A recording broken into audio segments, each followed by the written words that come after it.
welcome everyone to another week of The Focus TV, season 8, episode 32. We have Octavia White here, Cardo Dudley Jr., Raymond Lyons. I'm Wilson Tarpe Jr. Look, man, a lot happened this past week. NBA draft, which means right on the heels of that, NBA free agency. Poor Shams, his phone is still buzzing somewhere. We're going to get through as much of that as we can and rapid fire and take it or leave it. What have you. That said, we're going to start where we always start. It is W season. So, Ray, the Mystics, what have they been up to as of late?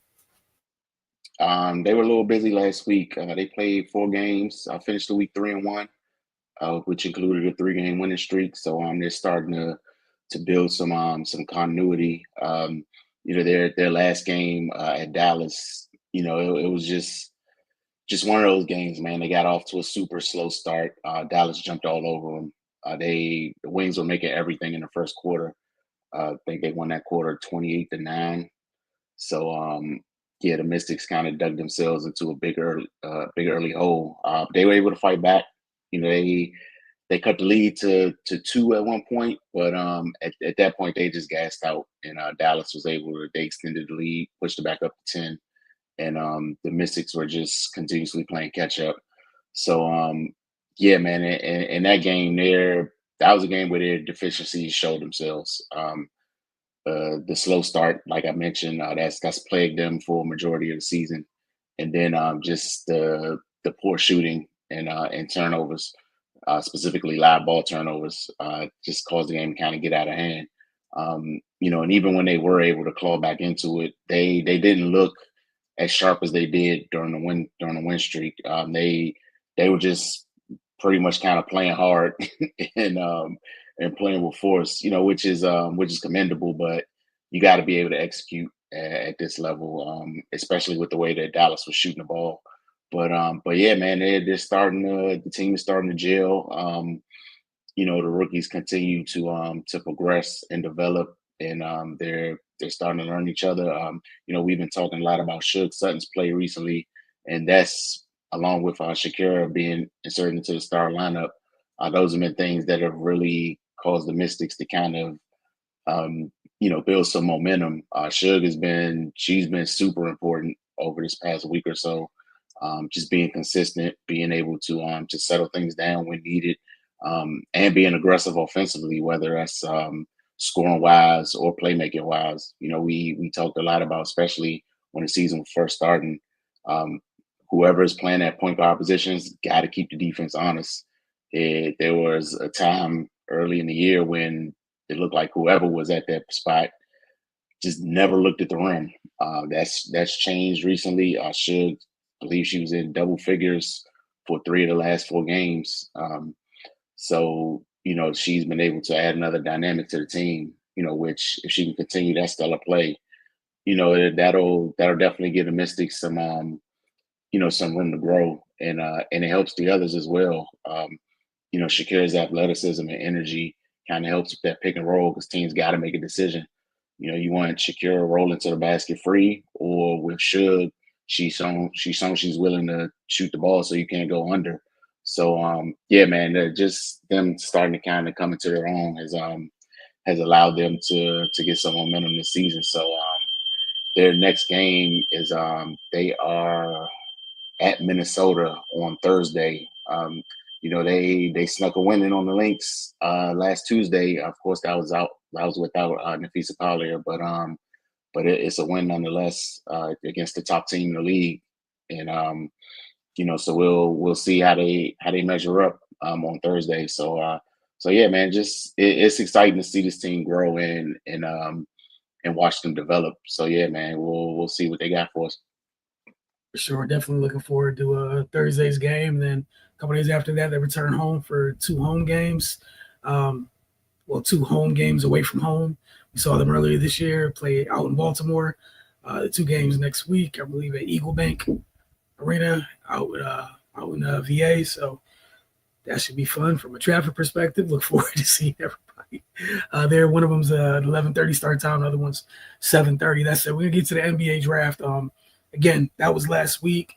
If you guys have followed us for Wizards coverage, we saw a lot of you guys last week. Thursday, Friday, Saturday. Well, Wednesday, Thursday, Friday. Sorry. So the Wizards had 3 selections across those 2 rounds. It was Trey Johnson, Will Riley, then Jameer Watkins. So what we're going to do right now is going to play some audio from those guys, video and audio from those guys. Cardell got a chance to speak with Jameer Watkins after the rookies had their kind of official introduction to the local media on Saturday. But for in-depth breakdowns, head over to the channel. It's right under Wizards.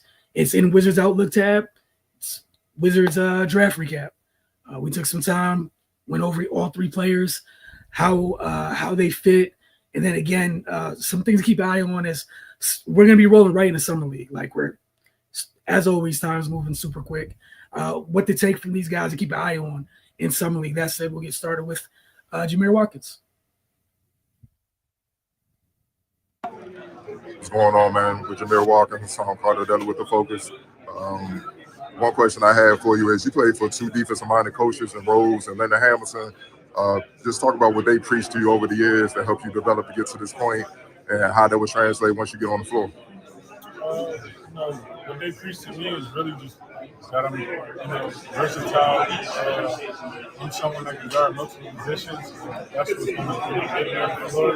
That's what got me on the floor young, ECU and Florida State. So I believe it's going to translate over to the NBA and take me by storm. Be versatile, guard multiple positions, knock down open shots, and make my ways on the floor. Okay, and another thing. I know people emphasize your defense, but people sleeping on your offense too. You can score the ball a little bit, man. So talk about adding that dimension, because obviously you can't just be effective on one end and then other end you be a liability. That's where I think, my calling card is going to be, on defense, but on offense as well. I can initiate, the Wizards, the offense, they like multiple people to initiate offense. I feel like that's where I can come into play at. And, on the other end of the floor, I'll be able to guard multiple positions. So it's going to be kind of hard to keep me on the floor. Okay, and this is a question. I first saw you play up in New York at Jim Couch. And it's ironic, first time I saw you play, you went against a teammate of yours, Justin Champagnie. Just talk about that matchup, doing that when y'all both were in high school, trying to get to this point, and how excited are you to be able to suit up again, playing with them now with the Wizards? I believe, coming out, it's just competitive, man. East Coast basketball is very competitive. We got a lot of talent coming out of the East Coast. I just feel like, just being that we're going to be teammates now, we got that grit. We come out there every day. All right, man. Appreciate it, man. Who wants it first? I will. Congratulations, Chase Hughes from Monumental Sports Network. What were your interactions with the Wizards like in the pre-draft process? I had great interactions with all the Wizards staff. They took me on a lot of dinners and lunches. So, we had a great connection. It was a good vibe. Hey, Will, congratulations again. Bijan Todd with Monumental Sports Network. For Wizards fans who might not be familiar with your game, can you just describe your game and what's one thing you might be working on to improve heading into the preseason? Yeah, I'm a very versatile player. I feel like I got a very high IQ. I can make the right reads. I'm also a very coachable guy and a super hard worker, so I'm always going to work. I'm never going to have to get pushed to play basketball. I just love the game of basketball. I'm just gonna bring a lot of intensity to the team, and it's gonna be great. Will Barger of the Washington Post. Can you give an idea of what the Wizards told you they liked about your game and where they wanted you to improve the most? They really like my versatility, like I said. They like my guard skills, my shooting. They also like that I compete, obviously I think I need to improve on my weight, which I've been working on. I went into Illinois at 170 and left at 195. So, I'm just continuing to work on my weight, continuing to work on that. Yeah. Well, David Aldridge with The Athletic. You played with a really good point guard, KJ. I just wonder how that worked over the course of the season. How did you develop your reads with him? How did you play off of him? And how did you help him you? I feel like we by the end of the year we were so connected. We just knew what we wanted. So he was a very good on-ball player. He found me when I wanted him. I found wanted me. So it was good. We had a great time.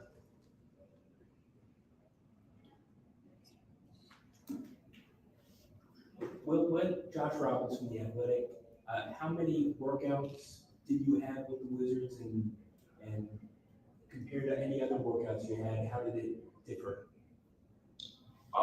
Yeah, I had one workout with the Wizards, and it was very competitive, which I really liked.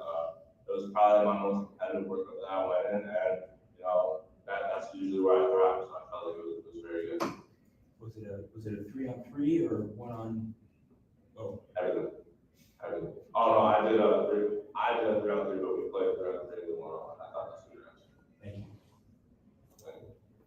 Hey, Will, Bijan Todd again. I don't know if you were monitoring the draft before you got selected, but the Wizards selected Trey Johnson at number 6. Are you familiar with his game at all? Are you excited to pair up with him? Yeah. I feel like we get along very well. We talked briefly. So he's a great guy. He's a great competitor, and I've seen a couple of his games. Almost played him in the tournament, but yeah, it's really good. You talked with him briefly. What was that conversation like, if you don't mind me asking? We just talked briefly, just said hi to each other, checking in on each other, little stuff like that. Any other questions for Will? Alrighty. Thank you very much for your time, Will. We'll see you in the season. Thank you. Saying you would be a Wizard, and how were your conversations with the team leading up to tonight? It was most definitely. I was just grateful and blessed. Yeah, after hearing I got the call, but my talks leading up to the team, it was just really Will talking to me about what kind of player I would be.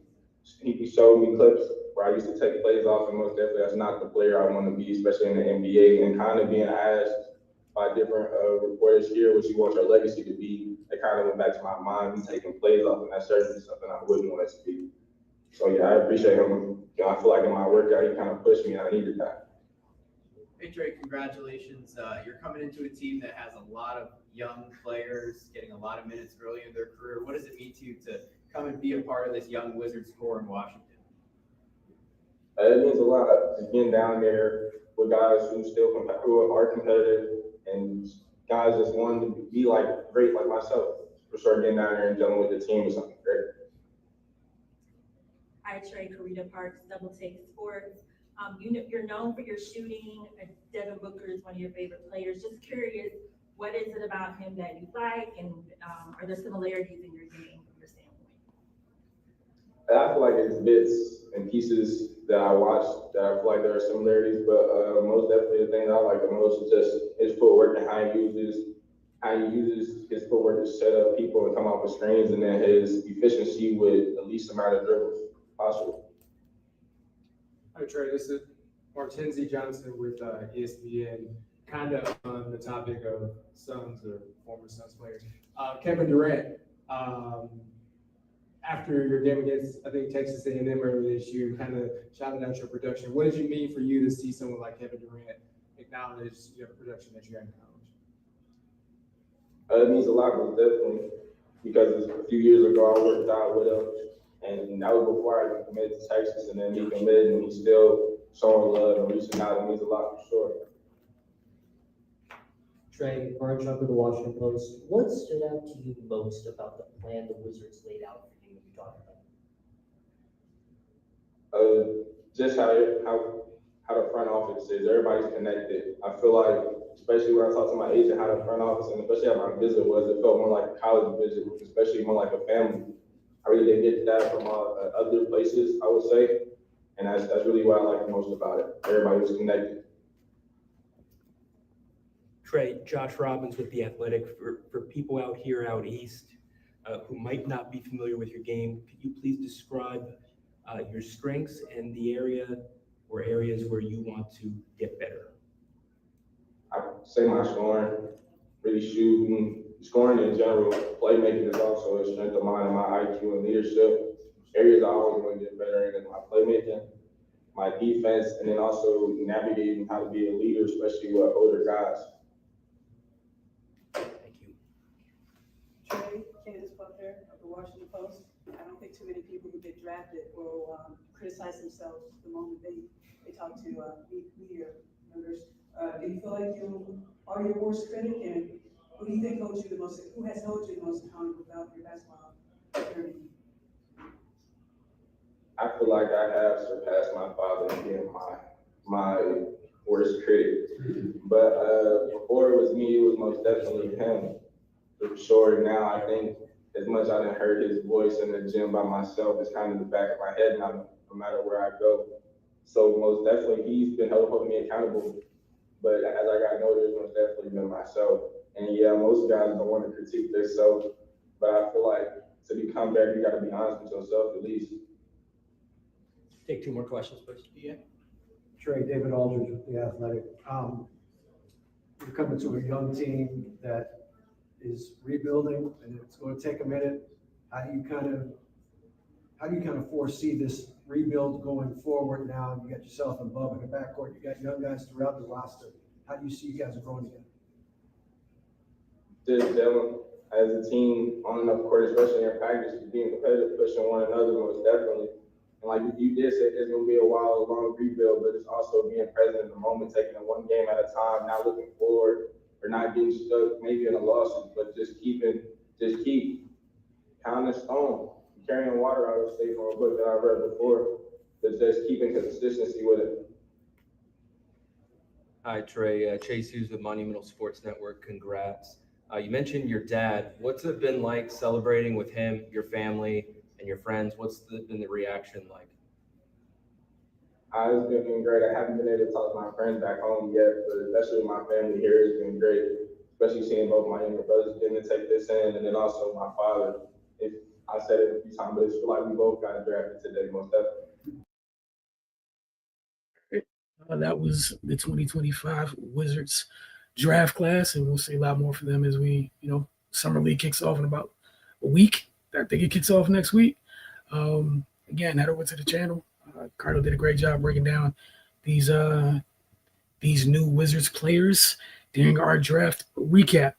We'll stick with the draft for a second, then we'll head over to wild and crazy free agency across Take It or Leave It and rapid fire. Ted, we'll start with you first, just because we haven't had an opportunity to hear from you as it pertains to the draft. Honestly, just any favorite picks or picks you liked or non-favorite picks you had from this draft, and then we'll head over to Take It or Leave It and rapid fire.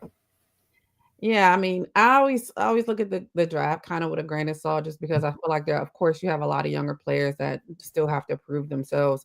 And while on paper, it always looks good to go to certain places. We know sometimes they get to places that aren't going to benefit both parties. I think, obviously the no-brainer is the number 1 pick in Cooper Flagg. I've been watching him since high school, and just to know that he's going to go straight into a potential contender, because we know if Dallas can get healthy, they re-sign Kyrie. If AD stays healthy, and I know Kyrie's injured as well, so we'll have to see how that works out. But for him to be able to go in and immediately make an impact, I'm very excited to see how that goes. I love the VJ Epscombe pick as well. Hard-nosed player, that's played hard and worked hard for everything that he's got. Of course, his story is it touches your heart when you hear about, where he came from and how hard he had to fight and play in order to get to the position that he's in now. I think, of course, I don't want to say head scratcher, because we know he's a top 5 talent. But of course, the whole Ace Bailey situation, it seems to have calmed down now at this point. Seems that he's finally touched down in Utah this past weekend, knowing that they're getting ready for Summer League, like he stated. It's going to be very interesting. I'm hopeful that all of the noise from pre-draft workouts or non-pre-draft workouts really, that he's able to buckle down, because he has the opportunity as a younger player to play in Utah, knowing that, some of their staples are out. Jordan Clarkson is gone now. He's going to be able to play alongside Lauri Markkanen. They have a really good coach. So as long as he can kind of keep his, and again, I hate saying it this way because we don't 100% know that it was him that was driving this whole thing. We know that, young players sometimes get advice from agents, families, friends, that sometimes doesn't always pan out, but I'm hopeful for the youngin that he's able to go out there and continuously show his talent, because he scores like nobody. You can just go back and look at his college tape. I think And then lastly, just the hometown guy with Derek Queen. I'm interested to see how he pans out, knowing that he was picked to go to Atlanta, but got traded to New Orleans. I'm interested to see what New Orleans is doing. They have a very eclectic type of taste currently, what's going on over there. There's been a lot of movement there. So I'm just hopeful for the youngin. I think he played well, especially, coming out of his freshman year to still be able to come out as a lottery pick and be able to go to a team that obviously is going to have some space for him. So I'm interested to see how that goes. Cardo? I mean, yeah, for me, I like the depth of what the Nets did, adding a lot of versatile pieces, but they all do things different. Starting with Denham, Igor Denham, play anything through 1 through the 4, be a big point guard, shoot the ball, defend multiple positions.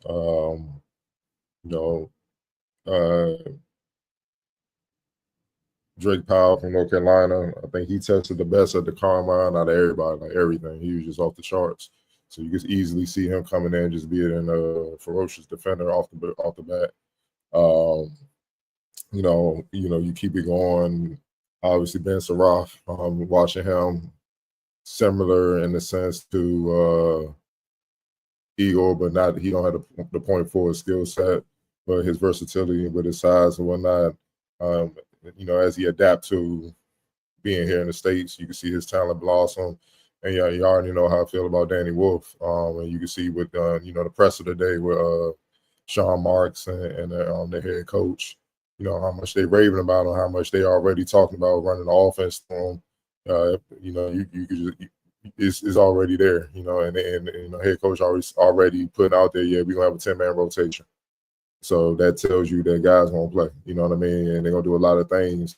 And one thing they already hiding about Wolf is like they anticipate teams trying to figure out how to deal with him and how to match up with him with the way he can move the ball, he can shoot, he can score, and obviously with his passing, because they express frustration having to deal with Jokic and Sagoon and guys like that they've had a game plan for. So now they kind of got one in that mode on their side. It's just a matter of him holding up, on defense. And if he could do that, then they got somebody, special. I'm not going to, we already touched on the Wizards. I'm not going to go there, just looking up and down. I love Kaman Maluak, going to the Suns.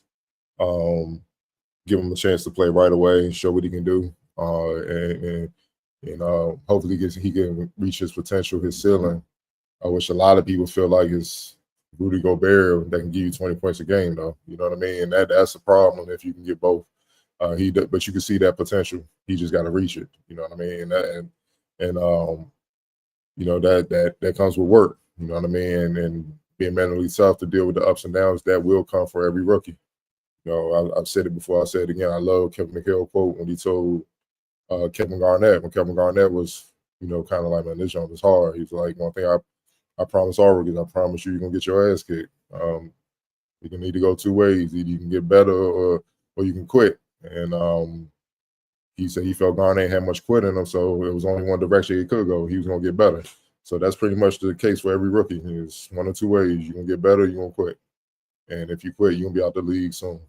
And this ain't the time to be playing with these front offices in the league. We're going to get into that with the free agency. They're getting your ass up out of there. We're going to touch on the reasons behind that. But, yeah, you come in there to work. Carter Bryant, underrated pick. Went to the Spurs because, they're looking at Dylan Harper. Straps. Lives the straps. that straps. And he's going to fit right in with what they got going on, with Wemby. Come on, man. Dylan, Fox and all. Looking like Castle. Yeah. I see what they're doing. It's gonna be hell. It's gonna be hell. All they gotta do is stay healthy. So, Thomas Sawyer, I want to see what he look like in that Thunder organization that is elite at development players. Even though he's banged up, he's not gonna play a summer league. He don't even gotta worry about coming in and setting the world on fire. Just work. And they're elite at getting development players, man. So. And he's talented as hell. I love what I saw out of him. Honestly, if he the last OC, he ain't got banged up, he'd went a lot higher than 15, he probably would have been a lottery pick, like top 10 or something. So, Walter Clayton Jr., I'm glad he got rewarded for his run last year, leading Florida to the championship. He's with the Jazz. It's not just Ace Bailey, you know what I'm saying? So you can see the Jazz, they draft the guys that are proven out of college, that are proven, and we're the top guys on their teams. Ace is young, but he's not a project. He was one of them guys, go-to guys. So those are the guys they building around that's gonna come in, got a mentality to be the best, and that's how you change your not a front office. That's how you change your team around, a franchise around. Man, you gotta build it with proven pieces that have a mentality of, I'm not gonna settle for just losing. That's how you turn around and get it back on track, man. So what you saw throughout this draft is a bunch of teams picking what they needed. Instead of just like, he's talented, I'll take a risk on him. Because if he don't pan out, we're going to go the free agency route anyway. It's different now. So you have to value the draft again, which means you got to put resources into developing these guys. Now, all teams aren't equal with developing players. So we're going to see how that goes as we move along. Some teams are more patient than others, man.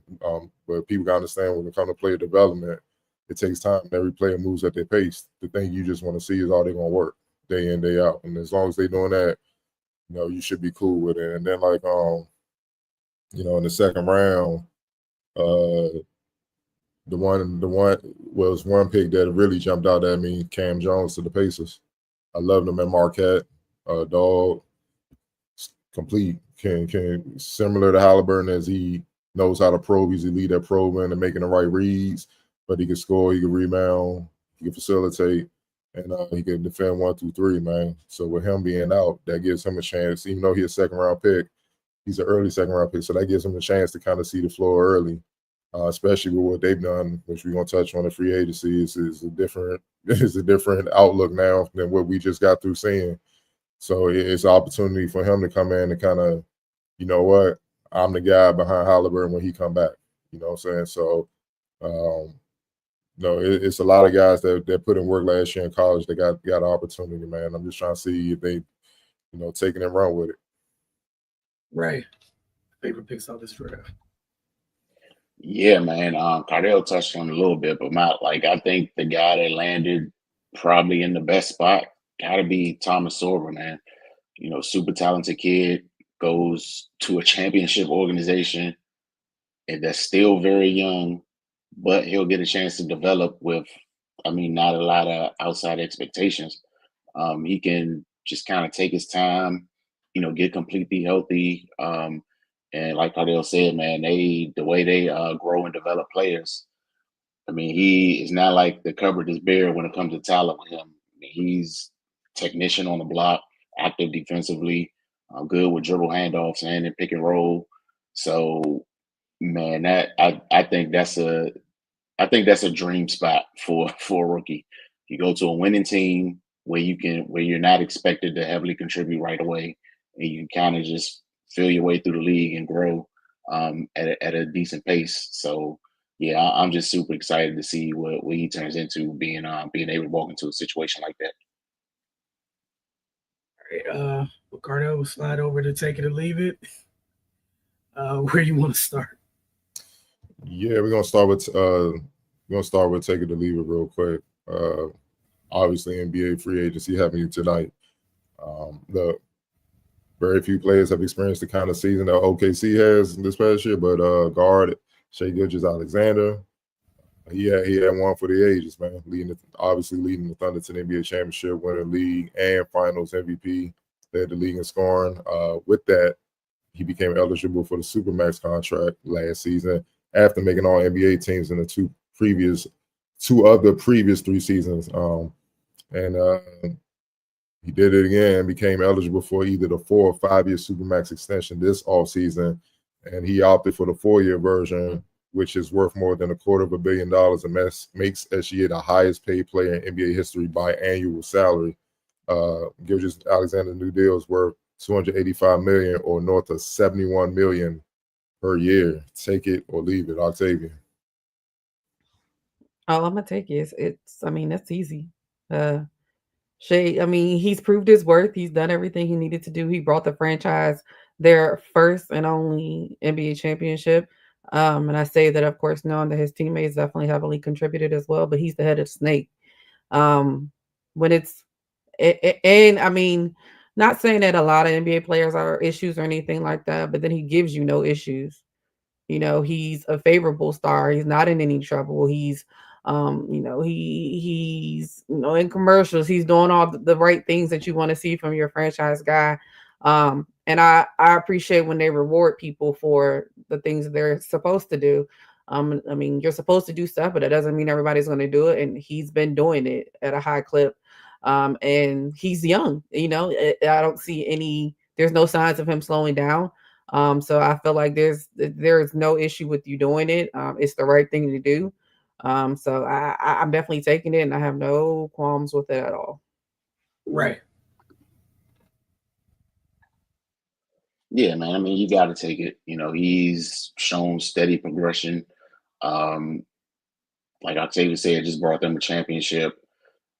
It like a lot of times in this situation, you see a team, with their guy, and you're like, oh, well, they just got to give him the money regardless. This time it feels like, yeah, man, like he earned that.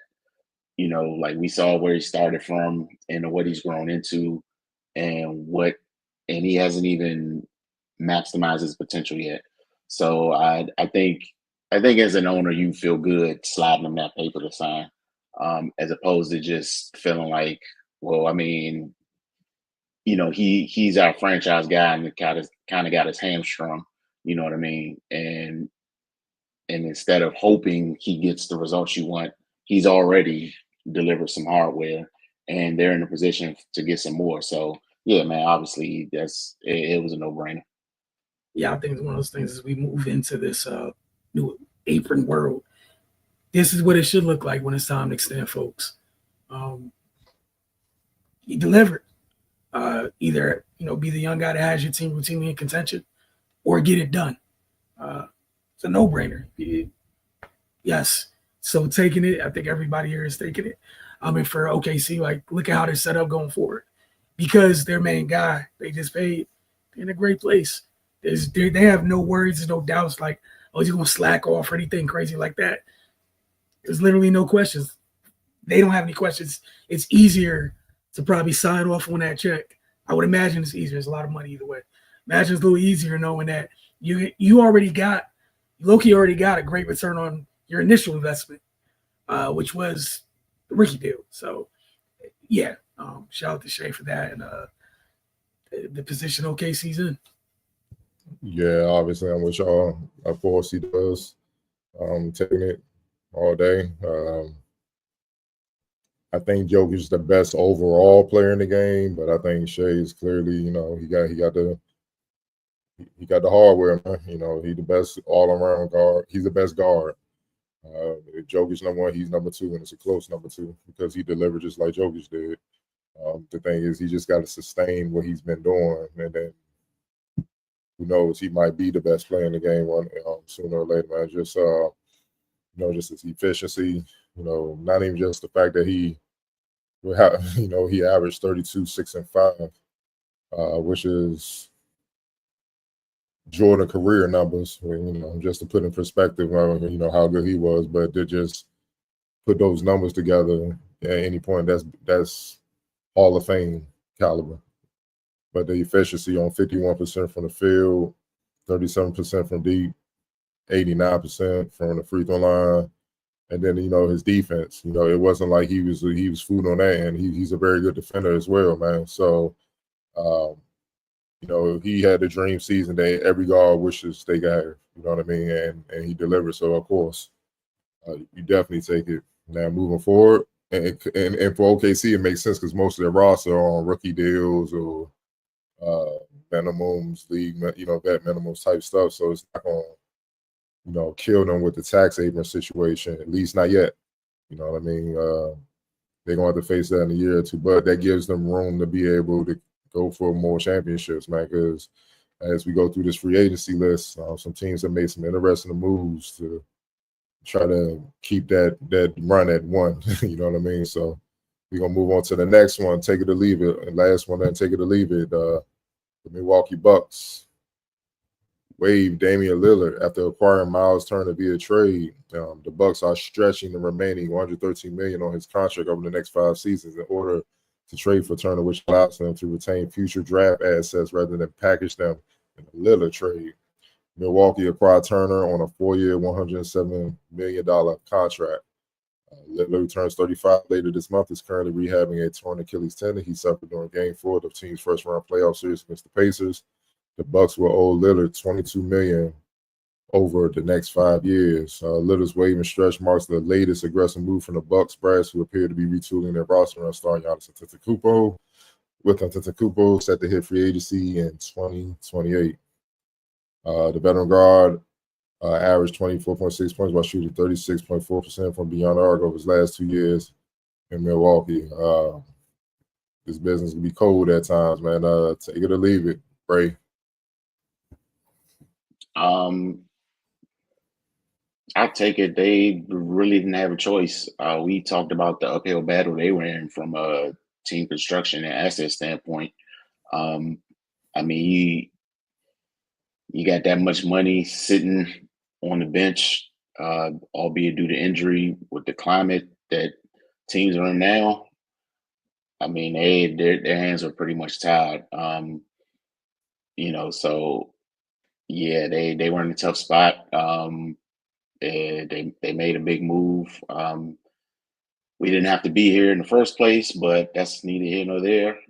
So yeah, they got to just continue to try to figure this thing out to kind of get back to to where they were. But just another example of life coming at you fast. They got that championship and they've been right ever since for the most part. And then getting rid of Drew Holiday just kind of compounded their issues. So yeah, man. Like I always say, best of luck to them. But yeah, I see why they made the move that they made. And also to piggyback on what Ray said, on the flip side, it gives Damian Lillard freedom to just rehab and take his time and pick his new team. If they will have him, just monitor his progress over the next year. But Wilson. Yeah, it's a cold business. I get that part of it from the human side of it. But yeah, you got to take it. Literally what Ray said, you didn't have to be here personnel wise, but you won the championship and you did the opposite of what teams usually do after they win a championship. Where obviously you couldn't keep everybody, but you didn't have to end up here. It sucks because Dame is hurt. I am happy for the point you made, Cardell, that Dame gets to take his time, rehab, come back, and maybe slide into a contender, second half of the year, what have you. But again, roster construction matters. Decisions have consequences at times. Again, it sucks for Dame being hurt, but all right, say he's not hurt and they're still the same place where you didn't get it done 2 years after you just got it done and it wasn't working. Like the identity of your team is no longer the same. You because of that trade, your team's been off since. Chris is gone, Drew's gone, Brooke is gone now. Like there's major retooling you have to do. And again, again, keep in mind Dame's age. You got to maximize Giannis's window. So no respect to Dame. It's about maximizing Giannis' window before, who knows if he stays until his contract is up in free agency. You know how stuff is these days. Some people have enough juice to move or what have you. In Milwaukee, it's in your best interest to get back, try to get the roster back to where it was, or just back in contention. And again, I think, Carter, we were talking last week, about the state of the East, right? Get yourself back together. You might be able to make a run this year. If right now, immediately, with some of the other big injuries going on on that side of the conference. But yeah, I have to take it. I'll take it. Yeah, I agree. Definitely take it. And I think for all the reasons you guys already stated, I think the biggest one for me, of course, is just the fact that, you have to do something, of course, with all the rumors that have been flying before free agency started about Giannis possibly looking elsewhere, trips to New York, all of these other things. And then also, like you just stated, Wilson, the state of the East right now with he's one of the key injuries, but 2 key injuries to 2 contenders in the East. You have to move on it. You have to try to do something to get Giannis to buy back in if he's not bought in, because of course he hasn't come out and verbatim stated that. But I do think at the same time, I take it because I feel like it's palatable on both sides. There of course were reports that came out when Dame first got to Milwaukee that he felt, lonely. All his family, friends, and everything are back in Portland. He went through a divorce. He felt very lonely out there. So now that he's injured and arguably going to be out for the season, there's always an opportunity to possibly, heal faster. But at the age he's at, it's not likely. But, we've seen things crazier happen before. So him to be able to get out, back to his family, be around his support system, and be able to rehab, I think that's a huge, huge thing for him, again, especially at his age. And then also because the fact that now he's going to be able to really control his destiny. He got a lot of flack, good or bad, however you want to look at it, for being very, very loyal to the Portland Trailblazers for as long as he was. And then, I still feel like they tried to put him in a good position with him going to Milwaukee to play with Giannis. And we saw that it was successful to a certain degree in the regular season, just the postseason, it didn't add up. And then, of course, the injuries that he suffered last season and this past season, to be honest. So I think both sides had to come to this agreement. And then, it's not like he's not getting paid, so it's like at the end of the day, he is still getting paid. He's able to go back home, rehab, in the comfort of his, family circle. And then, he'll be a year older. That'll be the only hard thing is if he, is out the entire season next year, he'll be another year older. But like, I think Wilson also stated, he'll possibly be able to slide into, a contending team next year after. And we know, a lot of these players are playing a little bit till they get, in their 40s, early 40s, stuff like that. So it's not saying that his time is over. But of course, I think a lot of it is going to rest on the fact how well he's able to bounce back from the injury. We know Dame, he was explosive, at times. So I think that's going to take a big look for the teams as well. But we know, what his goal is. He wants to win a championship. So kudos to him at this point to be able to make the decision of where he goes, because now there's no excuse. It's not, I was drafted to Portland and I tried to stay and I'm not in the front office. I can't make the decisions. I can say what I want, but I can't really tell them to do, everything. And then I got traded to Milwaukee, and that's just where I was, and I made the best of the situation. Now it's on you that you'll be able to make those decisions of where you're going to end up and how you're going to produce for that team once you get there. Yeah, for me, I just feel like they had no choice. I see a lot of fans' reaction, and I'm not surprised, but people haven't educated themselves on the tax haven. We tried a while back before this reality set in when we knew it was coming. It's penalties like no other that will it's damn near like a death penalty for a period for your franchise if you stay in that second apron for a number of years. Like, you're taxed like 134.4%. Like, it's ridiculous. If you're in that second apron, it's ridiculous. And it's like, on top of that, you have the inability to use your taxpayer mid-level exception. You have restrictions on trades, includes limits on using previously created trade exceptions, aggregating salaries, and sending cash in trades. The loss of ability to trade a first-round pick 7 years into the future. And if a team remains in the second apron for 3 out of the 5 seasons, their first-round pick will automatically move to the end of the round. On top of the tax, like for instance, somebody did an example of the 23-24 Warriors. They were $42.5 million above the threshold, the second apron threshold. They literally got taxed $177 million being in the second apron. They had to spend a total of $177 million because they was $42.5 million over the threshold. I don't think people understand how much it just cripples your franchise. And then whoever's in charge, you got to work miracles to get out of the hell, which pretty much means you're going to have to move everybody. And every team knows that. So what they're going to do? Take advantage.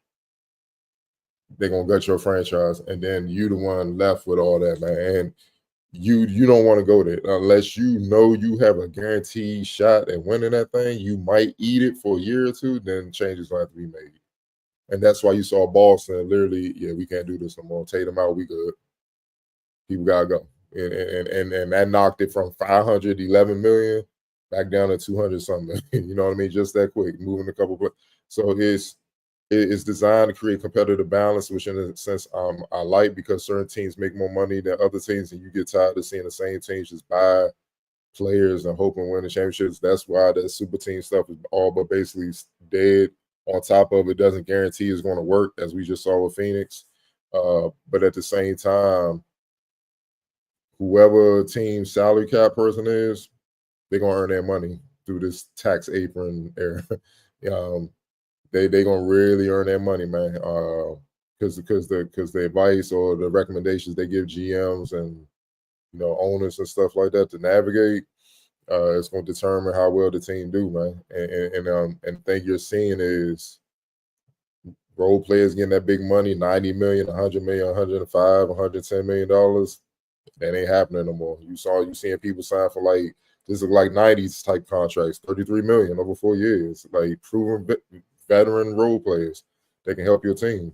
So fans need to understand what's going on. And no, I don't want to hear that, man, they're billionaires. They can't just pay for the team. Again, imagine yourself writing a $500 million check, and there's no guarantee you're going to do anything. See, it's easy to spend other people's money. Now, let's put you in that seat and spend your money. How easy is the $500 million on check? And you hold on, there's going to be a whole lot of questions and discussions before, hold on, what we doing here? What's going on? You sure? Whole lot of questions. You sure Tatum all right, man? He was limping the other day. He rolled his ankle. How you know he ain't gonna blow out his Achilles? It's gonna be a lot of questions before I even look at that check. Put that joint back in the book. We gotta talk. Because I gotta know it's gonna be worth it. And the reality is you can't predict it's gonna go the way you want it to go, man. And that's just a lot, man. That's a lot of damn money to just throw out there. So yeah, people gotta get over that, man. It's not gonna happen like that. We'll move on to the rapid fire side of things. In the wake of, obviously, on the other side, we just talked about the Dame side of the trade. Look at Miles Turner and what it does for the Pacers. And obviously, in the wake of Indiana's Pacers NBA Finals loss to the Thunder, Rick Carlisle called retaining center Miles Turner the team's #1 priority. Obviously, the front office had other ideas, and I think that was sparked by Tyrese Halliburton pretty much being lost for the upcoming season. Turner has signed a 4-year, $107 million deal with the Milwaukee Bucks. The 4th year of the deal is a player option for Turner, and the deal features a 15% trade kicker. Turner, the longest tenured Pacer, made it known he wished to remain in Indiana. Since the Game 7 exit, Turner's reps pushed to get a deal done. Ultimately, Indiana's aversion to the tax apron, which grew after Tyrese Halliburton's injury, allowed Bucks to get the new franchise center. Man,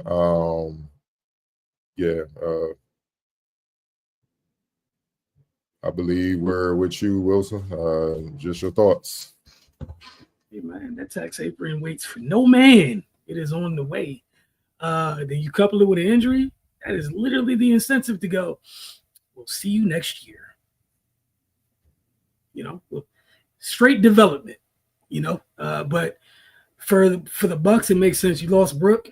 Brook was kind of like, we saw Brook change his game to play next to Giannis. And it's more like the type of game Miles already has. And it seems like that's the best type of big to have to pair with Giannis, right? So stuff doesn't change for Giannis too much. And for Miles, like some of the stuff you get criticized for maybe not doing as much, Giannis is there for it, man. So it'll be fine if you kind of float a little bit more and no one's going to judge you too much.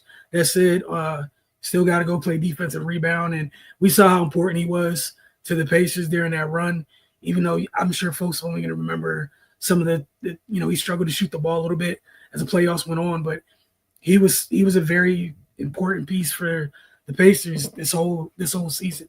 And it's just ironic. This man has been on the trade block for like his entire tenure in Indiana, man. He has beat every trade deadline rumor. He's beat them all. I want to stay, and it's ejecto seato. That's crazy. But for the Bucks, I get it, and for the Pacers, like, yeah, man. Holly's out, right? You're not going to push. And then the other thing to think about, I think they were always going to low-key have to make a decision. Siakam's right there. You want to lose Miles or Siakam? So, I think the decision is kind of made. And again, those decisions are ever more important nowadays for everything Cardell just listed before we moved to rapid fire. The way you build your team matters. So if you got one or two guys, you got to make sure all the pieces on the outside fit just right.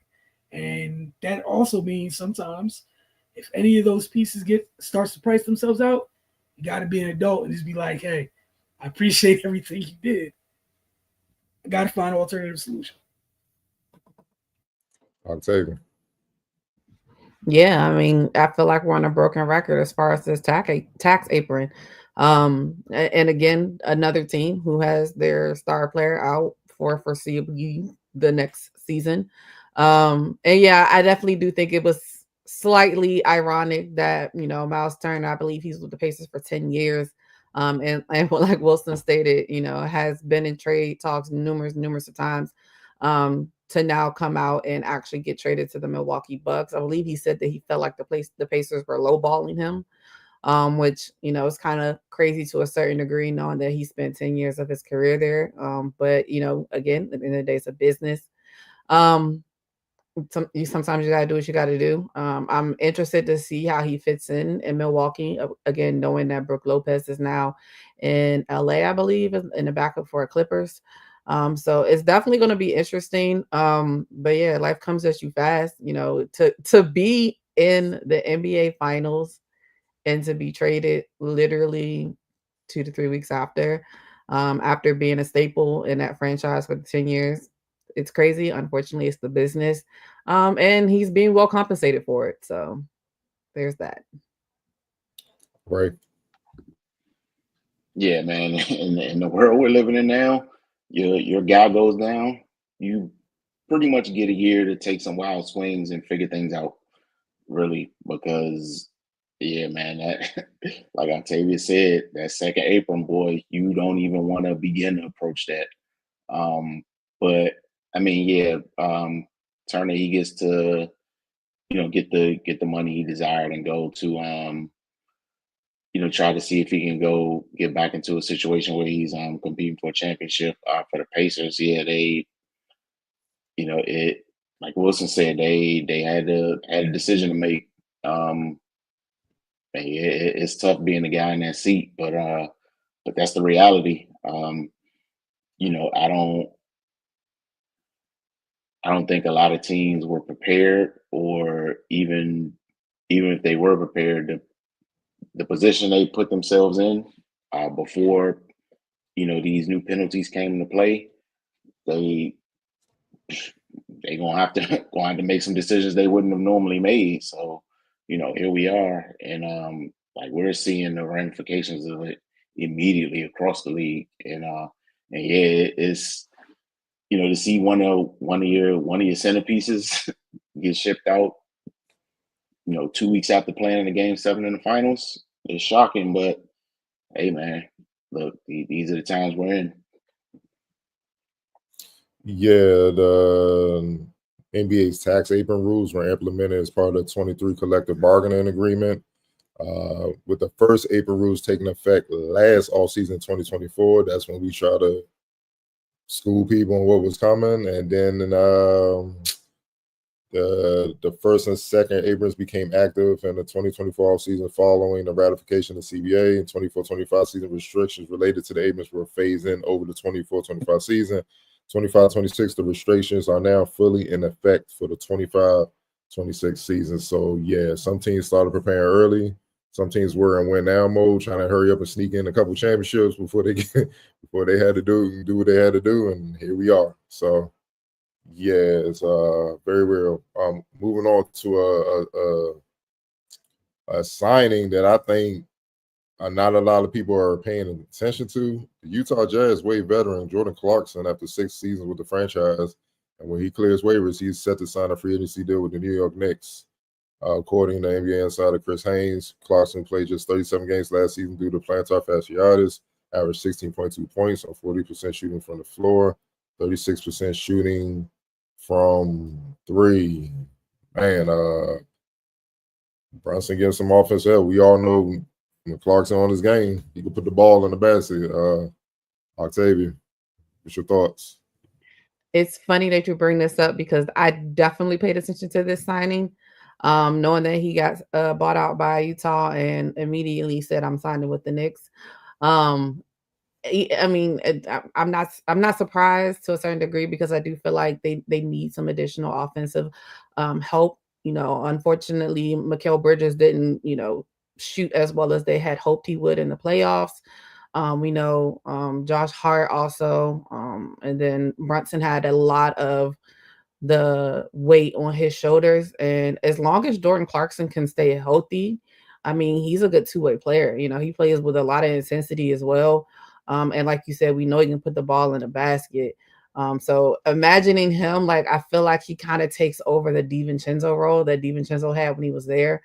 And he's gonna kind of like slide right into that. I feel like his energy and just how he plays, as long as he can stay healthy, it's going to be very interesting to see him with the Knicks. Again, I think that these teams in the East kind of smell blood in the water a little bit, knowing that, there's a good chance that a lot of teams, or the top teams, have a lot of key injuries. When you talk about, of course, Jason Tatum, I talked about Jaylen Brown also had knee surgery in the offseason.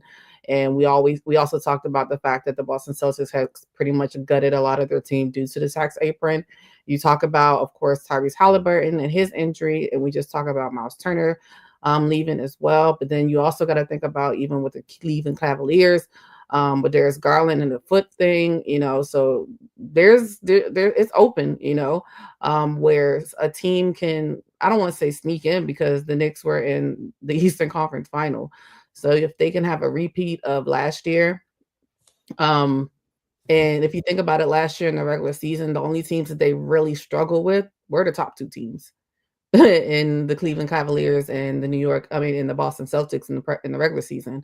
So, if they're able to kind of replicate the season they had last year and then also play well against those 2 teams who are missing key players, it can get interesting. Of course, I think we still got to kind of figure out where they're going to go with their head coach. I think I read that Mike Brown is getting a second interview.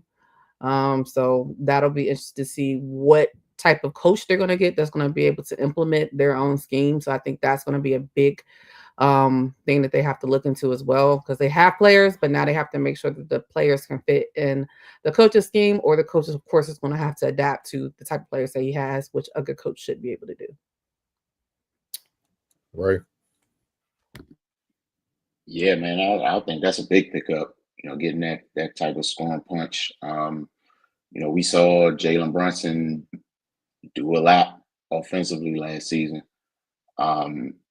Just getting another threat on the floor just kind of opens things up, especially when you got Cat on the floor as well. Adds another dynamic to their team, which I think is going to make them harder to deal with. Teams were pretty much able to kind of load up on Brunson. He had to work really hard to get the points that he got. So yeah, man, definitely a good pickup for them. It was good that they jumped on him when he became available. Wilson, it's a great pickup. Everything that they need, he brings. Like, what he does out the box is everything they need. It's another creator for them, whether it's for himself or others at times, and it's somebody the defense has. Hey, man, he's been able to stay in the league doing what he does for a reason. I think that'd be great for that second unit at times, and it's somebody you could throw in with that starting group if you need to too. That's a much needed scoring punch. Some of the other guys they have, We give them their flowers for everything that they do. Sometimes they have really good nights offensively. That said, this is a guy where, a bad night offensively is still, it's still going to be production. There's seldom a time when Clarkson plays and doesn't produce at some level. I thought that was it was this one and another one, Cardell, that was kind of similar. Also with a team in the East where I thought there was huge impact for both of those teams where these guys come in and literally give them what they need. We've been talking about depth this offseason, how important it is. I think this is a great pickup for the Knicks. Yeah, which we're going to close out on the West Conference. Denver Nuggets, man, they were busy. They made some moves. They made moves like a large one. First move, they traded Michael Porter Jr. and an unprotected 2032 first-round pick to the Brooklyn Nets for Cam Johnson. They went out. Hold on.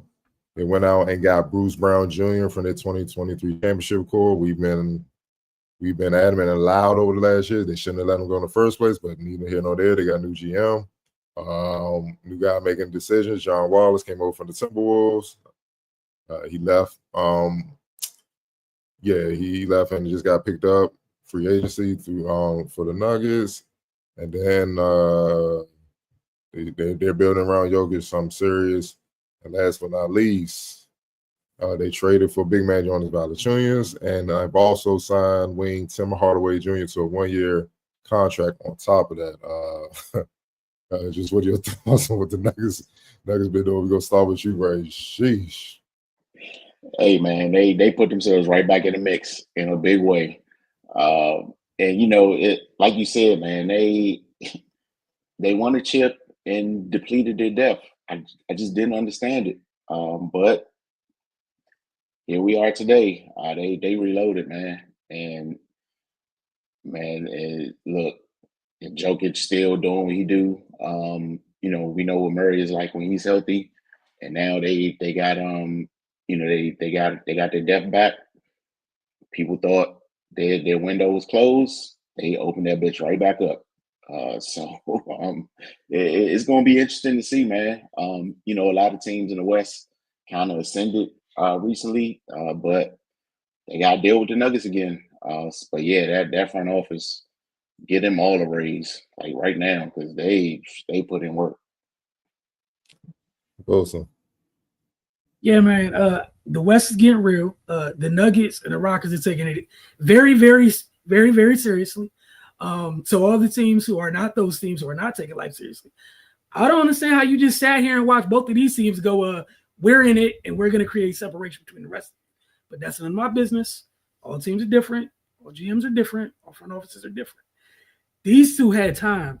Like you said, Carter, we've been banging on the Bruce Brown thing since they let that man go. New GM, shout out to John Wallace, was like, reverse. give me that back. Had I had a job, he wouldn't have left. Cam, I always want to say Cam Johnson. Mm-hmm. Do people understand what they just did? Bless Michael Porter Jr.'s heart. Bless his heart. You went and upgraded on both ends of the floor with somebody way more dependable. Again, Fan PJ, I know what you're going to do with your back, what have you. That's great.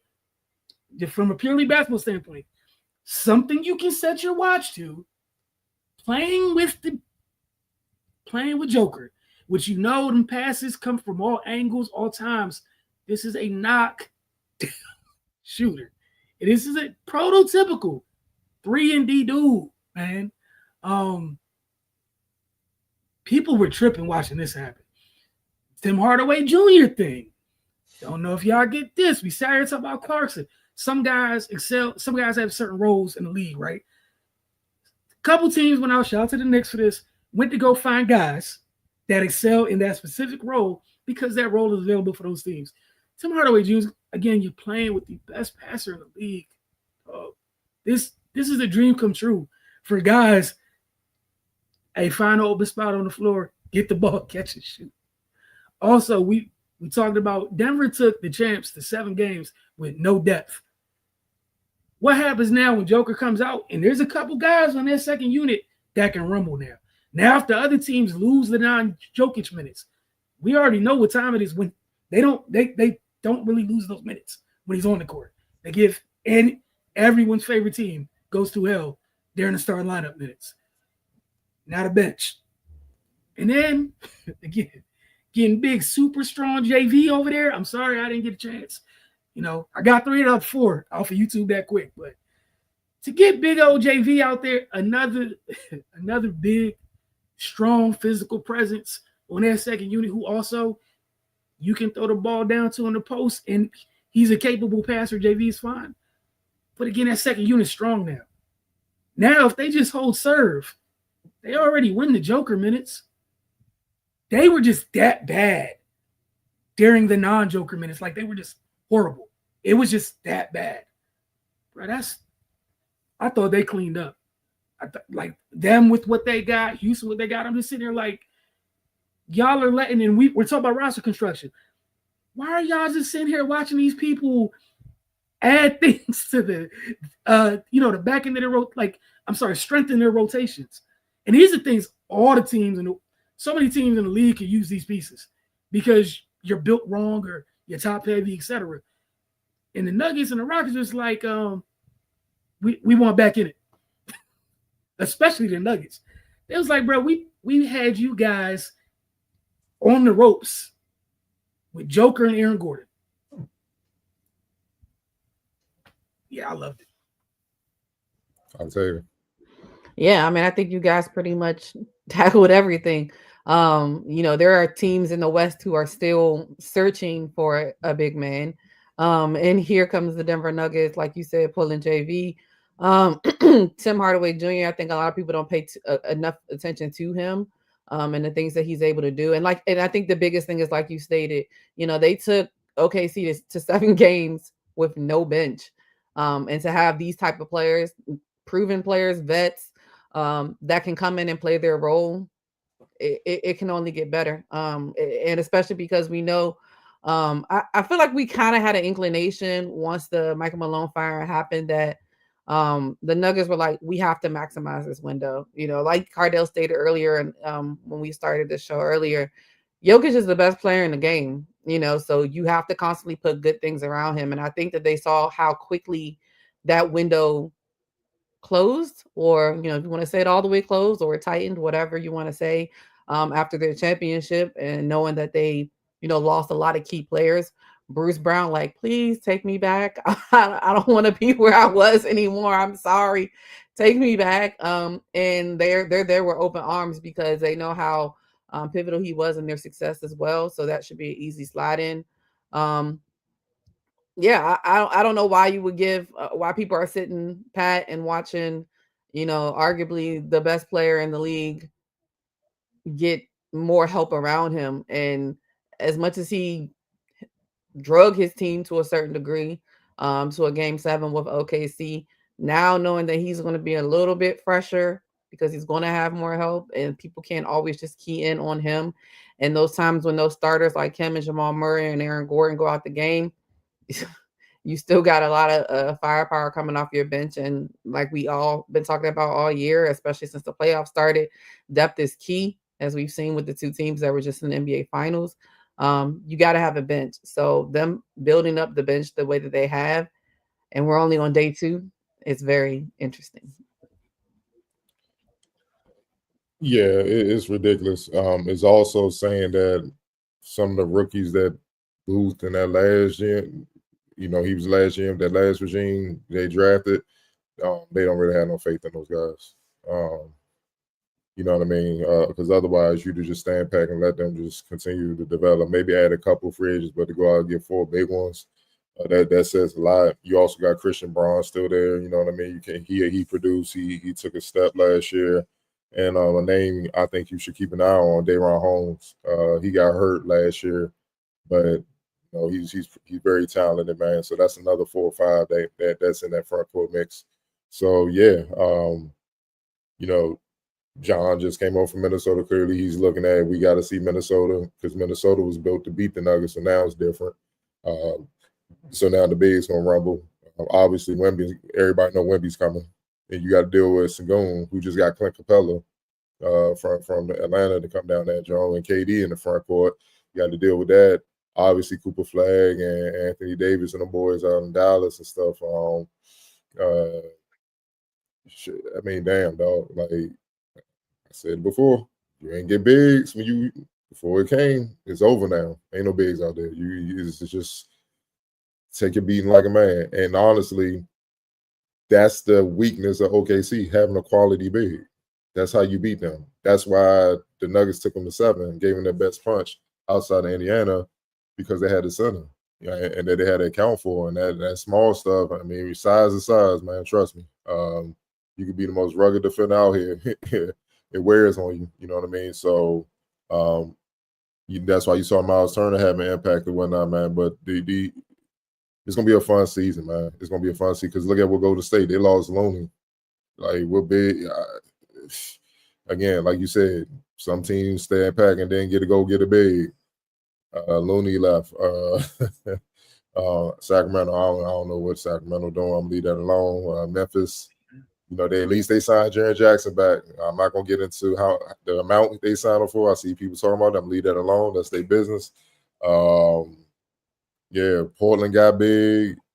It is real out west. It's real, man. Like, sheesh. Man, I bet you teams gonna be practicing next year. They're gonna have to get shit right from time to time because it's gonna be real. Like, it's no breaks out there. And so, yeah, man, you seeing the difference in front offices, and the reason why certain teams didn't go, again, they was spooked by that CBA hitting at 23 when they read that fine print. Some teams like, hell nah, nope. You ain't costing me my job having us go, and the owner like, what the hell am I paying this for again? Like, that's tough, man. So I'm excited, man. They got me excited for the season because it's gonna be some Sugar Ray Leonard, Tommy Hitman Hearns type run. It's gonna be a hell of a fight, man. Like, whoever win the championship next year gonna earn that muff for real. Just coming out the West is about to be a bloodbath. Coming out the West, even just for seeding, it's the Hunger Games for seeding before we even get the playoffs out there. Like, and just think about it. Like, what the hell the Lakers gonna do? They better get DeAndre Ayton. Honestly, and I'm not trying to be funny, I think that's all that's left, guys. I don't know. Okay, so here's a world, and I'm not trying to be a mean person for Laker fans, but what if the Pacers just go get him when they tried to get him before, and they just get him before the Lakers get him? Now what you do? Boy, JJ, like, man, I should just stayed on my podcast, man. It's some bull, y'all. No, it got real quick, bro. But that's what this tax haven was designed to do. Make parity so the same teams ain't the only ones just loading up.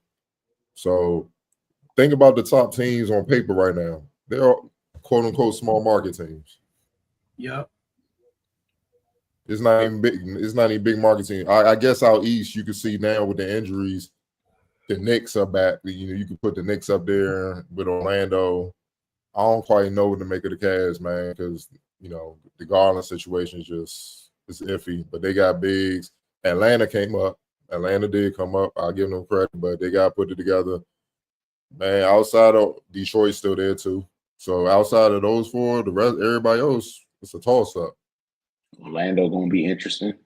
I said Orlando. Like Orlando, New York, New York, Atlanta, and Detroit. Those are the 4 teams that, all right, they're gonna be in the mix. Everybody else, we gotta see. And then, people trying to say Philly, I'm like, man, you gonna put your trust in Embiid in them? And Paul George? They got to show me, Paul. All right. They got to show everybody. Like, dog, and again, even the Spurs got in, like, they got Wemby. They even went and got another backup big. Cornette from the Celtics is over there. Yeah, Cornette. Yeah. Like teams are 3 deep. Like, it's crazy. Like, there's some teams that got a center for every occasion. All right, like, just for every occasion. It's like, y'all want to play fast? Here's my center. Then you got teams like the Nuggets where it's like, my center's so damn good, y'all got to deal with him. So it's a little different. Spurs a little different because Wemby's Wemby, that's cool. But again, they saw the value in going to get depth. You have to have it. And Cardell, what's the biggest thing you said? The dudes who just won the championship. What did they select in the first round, y'all? Sorghum. Cool. So they know they know what their perceived weakness is. And in the West, it showed them in 2 days of free agency of, oh, y'all gonna have to figure this out. Yeah, and like Looney, I see why he left because Trace David Jackson, like he roughed that, 5 spot, but he's still on the size. He's physical, he's good, talent, but he's 6'9". You see what I'm saying? Like you getting jumped by 3 7-footers, man, every night, dog. That's gonna get rough. You know what I'm saying? And Draymond ain't exactly a spring chicken, dog. Like, hey man, all right, man. Look, that's why Bob Myers is like, I'm out. I ain't even trying to deal with this. Hey, Bob's my favorite person. He read what was coming down the pipe. It was like, I always did want to get it back in the media. I'm out, dog. Yeah. It's about to be rare. And then the thing is, with this young fully in gear now, if you don't perform, it's gonna be even worse like next year in all season. They're gonna flip the roster again, man. Like everybody gotta go. Sorry. Approaching NFL levels of turnover. And again, to the players, this is what you low-key wanted. This is where entitlement led you. We're now here. I do not. Yep, don't blame the owners. I don't want to hear that. Player entitlement, the player empowerment, entitlement era. That's on y'all. This is where that path led you. You're now here. Where only those of you that really earn it get the really, really, really big deals. Everybody else out here off. The only difference between you and NFL dudes is at least the contracts are still fully guaranteed. Yep. No, the Lakers about to settle for Bobo. They about to get Bobo. Dog. Like y'all laughing. I'm dead. No. LeBron gonna play the Bron right off in the sun. They're gonna put Bron on the 5 too. They gonna be on a mission to retire you, bro. Give them 50 back and go home. People don't want to say it. A lot of this heat came from how they've been moving. That can't been moving. And it ain't just with him. The people, them clientele, dog. Come on, man. Look, dog. Where Ben Simmons at? He's currently out the league right now. Damn, yeah. I got all about him.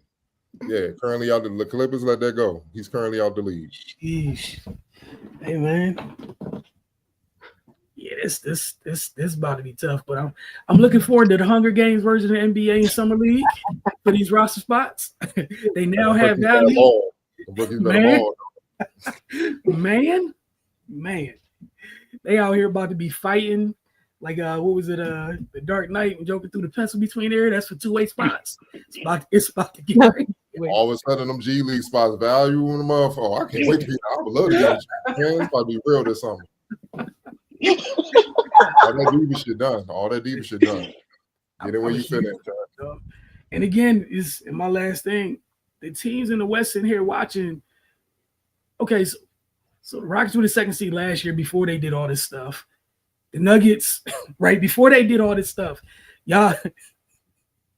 And shout out to them because they saw the apron stuff coming and they hit the reload button kind of extra early after the Harden, the Harden years or whatever.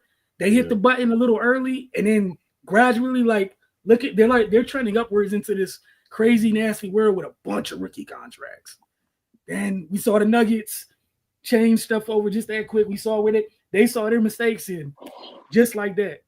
For all the teams that struggled with them 2 teams before their recent additions, what the hell were y'all doing sitting here watching this?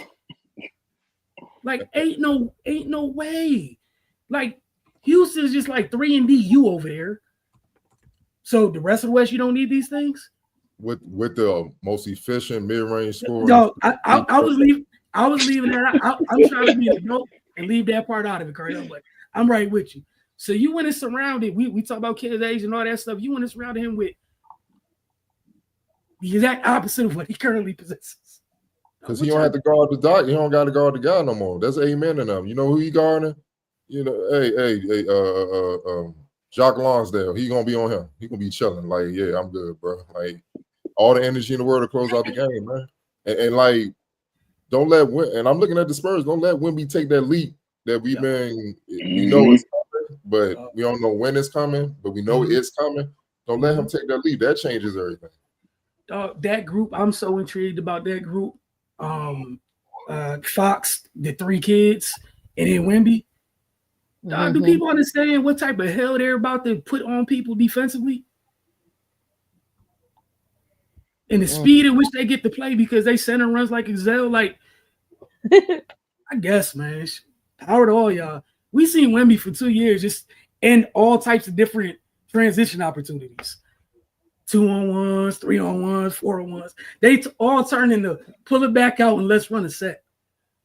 And now it's a whole bunch of pit bulls on the perimeter. What y'all doing, man? Y'all just watching them? Again, man, but I shut up. We appreciate y'all.